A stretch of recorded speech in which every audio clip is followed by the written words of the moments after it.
Hello everyone.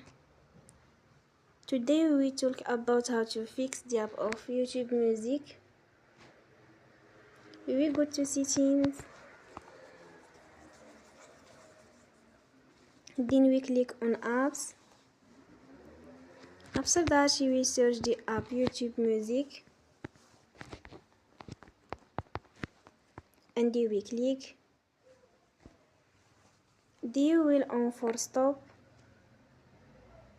After that you will go to storage. Then we click on clear cache. In the end, you will turn your Wi-Fi and you will turn again. Don't forget to support us by like and subscribe. See you next time and thank you for watching.